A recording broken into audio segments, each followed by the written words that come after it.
Since first taking office, this government has shown their disdain for publicly funded education. They quickly cut $25 million from special education. They attack teachers and their qualifications.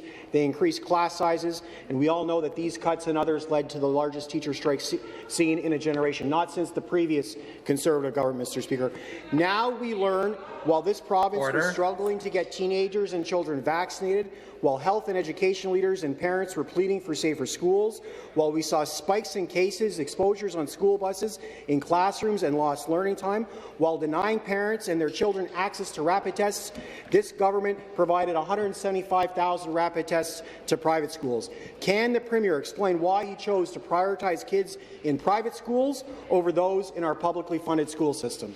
Speaker, the government's contempt for publicly funded education doesn't end at primary and secondary school. The government has also shown contempt for our publicly funded universities and their students. They've made it more difficult and more expensive for many Ontarians to attend university by cutting OSAP. Their decisions have ensured that more and more students will only graduate with crushing levels of student debt.